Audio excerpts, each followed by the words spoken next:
తన్ను ప్రత్యేకించుకున్నాడన్న సంగతి యోసేపుకు దేవుడు బయలుపరిచినప్పుడు యోసేపుకు ఆనందాలు కాదు, గొప్ప పోరాటాలు ఎదురైనాయి. బిడలారా, పెద్ద లోతేం అవసరంలా, మ్యాటర్ ఈజీగానే ఉంది, అర్థమైద్ది. అర్థం చేసుకుంటే ధన్యులు. యేసు ప్రభుతో సహా బాప్తీసం ఇచ్చిన తర్వాత పోరాటానికే తీసుకెళ్ళాడు, కానీ భోగాల్లోకి తీసుకెళ్ళాల. ఇక సంఘం పెంతెకోస్తు పండుగ నాడు వారంతా పరిశుద్ధాత్మ చేత నింపబడ్డారు, అభిషేకించబడ్డారు. అభిషేకం పొందిన తర్వాత వాళ్ళు సమాజ మందిరాల్లో కొట్టబడ్డారు, చెరసాలకి ఈడవబడ్డారు, వారు మనుషుల చేత తృణీకరించబడ్డారు, పోరాటంలోకి ఎంటర్ అయ్యారు. ఆ పోరాటంలో జయం పొందడానికి, తట్టుకోవటానికే స్పెషల్ అభిషేకం. అర్థమైందా? ఇశ్రాయేలు జనాంగం కూడా బండలో నీళ్లు తాగక ముందు వాళ్ళ పక్షంగా దేవుడు ఫైట్ చేశాడు. బండలోని జలము తాగిన తర్వాత మీరే యుద్ధం చేయండి అన్నాడు. ఆత్మ సంబంధమైన బండలోని తాగిన తర్వాత ఇక యుద్ధం వాళ్ళే చేయాలి. పోరాటం. దేవునికి స్తోత్రం. చాలా వచనాలు చదివించా, ఒక్క వచనాన్ని వివరించడానికి అక్కడ అది దేవుని వాక్యంలో ఉన్న సారం. ఒక మాట దగ్గర అక్కడ ఆగిపోయింది అంతే, ధ్యానం. ఇప్పుడు నా జీవితాల్లో కూడా అయ్యే ఫేస్ చేస్తాం మనం. దేవుడు మనల్ని ప్రత్యేకించుకొని, మనల్ని అభిషేకించి, మనల్ని లోకంలోనికి తీసుకెళ్ళినప్పుడు పోరాటాలే ఎదురవుతాయి, విశ్వాస పరీక్షలు ఎదురవుతాయి, ఆటుపోట్లు ఎదురవుతాయి, అసలు భక్తిలో ఉంటామా ఓడతామన్నంత పరిస్థితులు ఎదురవుతాయి. అర్థం కాదు, దేవుడి తండ్రి ఈ గాయాలేమిటి తండ్రి, ఈ పోరాటాలు ఏంటి తండ్రి,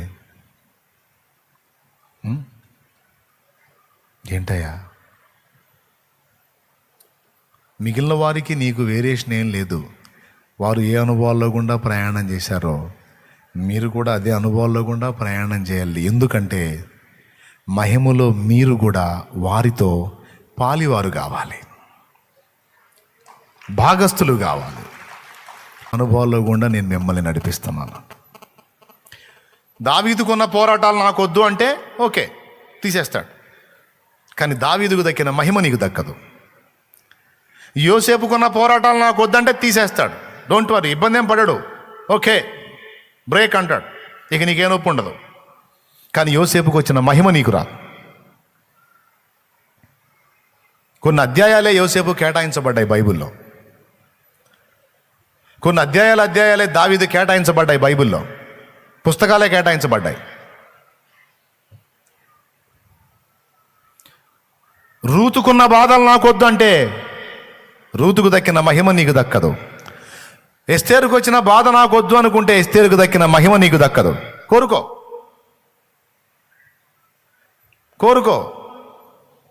నువ్వేం ఆశిస్తున్నావు? పోరాటాలు లేని జీవితం ఆశిస్తున్నావా? పోరాటం లేకపోతే బతుకు అర్థమేముందన్నా? పోరాటం వద్దని నేను అన్న, కానీ విజయం మాత్రం కాంక్షిస్తానని దేవుని ముందని. పోరాటాలు లేని బతికేం బతుకు అసలు నాకు అర్థం కాదు. అసలు చప్పగా ఉంటుంది. అదేం జీవితం అండి? నాకు అర్థం కాదు. పోరాడాలి, జయం పొందాలి. హల్లెలూయా. అపజయముల మధ్య వెనుకంజ వేయకుమా, పోరాడుచున్నది అంధకార శక్తులతో.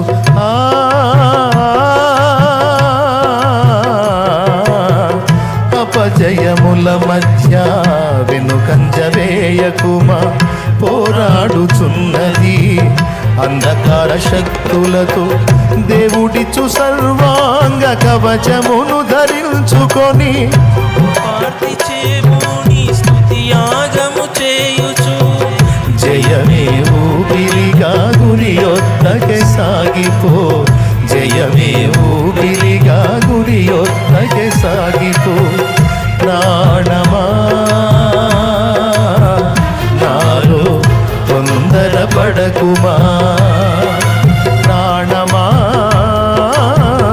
నాలో తొందర పడకుమా. ఎందుకింక కన్నీరు, ఎందుక వేదన, నీ దుఃఖ దినములన్నీ సమాప్తమైనవని తెలుసుకొనేస్తమా. యేసయ్య మాటిది నీ దేవునికి మహిమ. దేవుడు అభిషేకించాడు, అయిన వాళ్ళు దూరం అయ్యారు. ప్రేమించిన వాళ్ళు పక్కన పెట్టారు. దేవుడు అభిషేకించాడు, అయిన వాళ్ళు తనెంతో ప్రేమించే వాళ్ళు తనకు దూరం అయిపోయారు.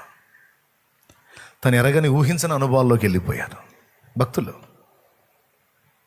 వింత. ఈరోజు దేవుడు నిన్ను రక్షణలోకి నడిపించి అభిషేకించి నిన్ను ప్రత్యేకించుకున్న తర్వాత మీలో అనేక మందికి అనుభవాలు తగిలుంటాయి.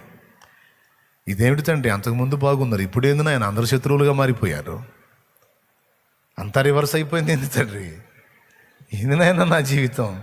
చాలాసార్లు డౌట్ వచ్చి ఉంటుంది నీకు. కొన్నిసార్లు ఇంకో టైప్ డౌట్ కూడా వచ్చి ఉంటుంది, కొంపతీసి దేవుడు ఏమన్నా నన్ను వదిలేశాడు అయ్యింది. నిజంగా దేవుడు తోడై ఉంటే అనుభవాలు వేరు కదా. దేవుడు తోడై ఉంటే ఒకటి శత్రువు కూడా మిత్రుడు అవుతాడు కదా. ఏందో దేవుడు, మరి నేను ఎక్కడో తేడాపడ్డట్టున్నాను, మనల్ని ఏదో వదిలేసిన బాపతకు ఉంది.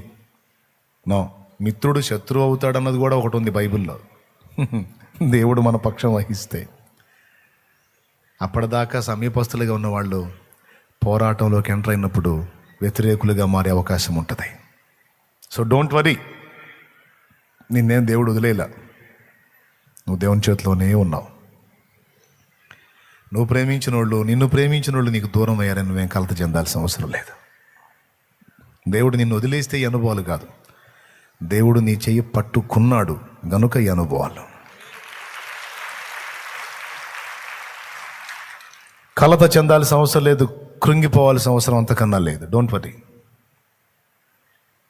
ఎంతవరకు అనుభవాల్లో గుండా తీసుకెళ్తాడో తీసుకెళ్ళని, తగ్గించుకొని నిన్ను నువ్వు అప్పచెప్పుకో. నలుగురిలో నిందలను బాధలను నీవు అనుభవిస్తే, అవమానపరచబడితే, ఆల్రెడీ పరచబడితే, డోంట్ వరీ, ఆయనకి తెలియకుండా ఏం జరగట్లా. పైకి చూడంతే, ఏదన్నా ఎదురవనే పైకి చూడు. నీకు తెలియదా? నీకు తెలుసు. నిజాలు నీకు తెలుసు, పరిస్థితులు ఏంటో నీకు తెలుసు, నేనేందో నీకు తెలుసు. నా చుట్టూ ఉన్న పరిస్థితులు ఏందో కూడా నువ్వు చూస్తున్నావు.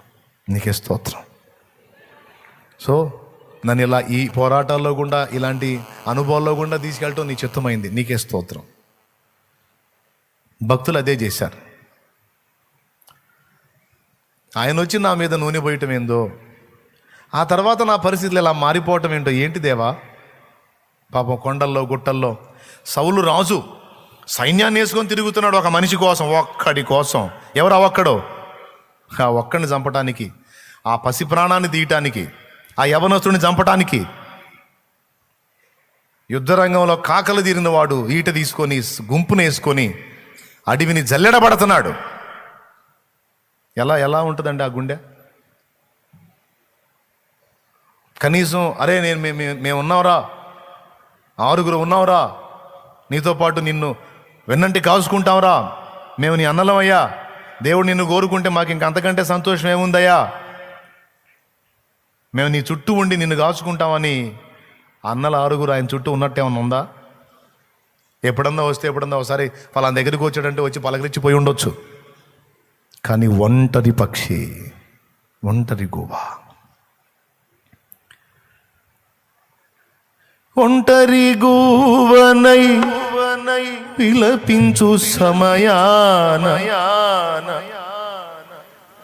ఓదాచువారే కానరారైరి. ఇప్పుడు పోలీసు వాళ్ళు, గవర్నమెంటే మనకి రివర్స్ అయ్యి, గవర్నమెంటే మనల్ని వెతకటం మొదలు పెడితే, ఏకంగా దొరికితే చంపేయటమే, కనిపిస్తే కాల్ చేయండి అన్న ఆర్డర్ వచ్చి వెతకటం మొదలు పెడితే మనకి దిక్కెక్కడండి? ఏ ఏరియా పోయినా అక్కడ స్టేషన్ ఉంటుంది, అక్కడ పోలీస్ బెటాలియం ఉంటుంది. ప్రాబ్లం కదా. ఎక్కడ తలదాచుకుంటే, ఎక్కడున్నా గుండె భయం గుప్పెట్లోనే ఉంటుంది కదా. అలాంటి అనుభవాల్లో ఉన్నాడు దావీదు. ఎంత ఏడ్చుకున్నాడో, ఎన్నిసార్లు దేవుని ప్రశ్నించాడు, ఏంటి తండ్రి ఇది? ఈరోజు మీలో కొంతమంది ఉన్నారు ఈ ప్రశ్నలో, అందుకని దేవుడు ఈ మాట పలికిస్తూ ఉన్నాడు. ఏంటి తండ్రి నా జీవితం, ఏంటి తండ్రి అనే క్వశ్చన్ నీకుంది. ఏంటి నెత్తి గీరుకుంటున్నారు అర్థం కాక. కానీ గుర్తుపెట్టుకో, దావీదు తరమబడ్డాడు కానీ అప్పగించబడలా. ఆయన రెక్క చాటు చేసి కాపాడుకున్నాడు దావీదుని.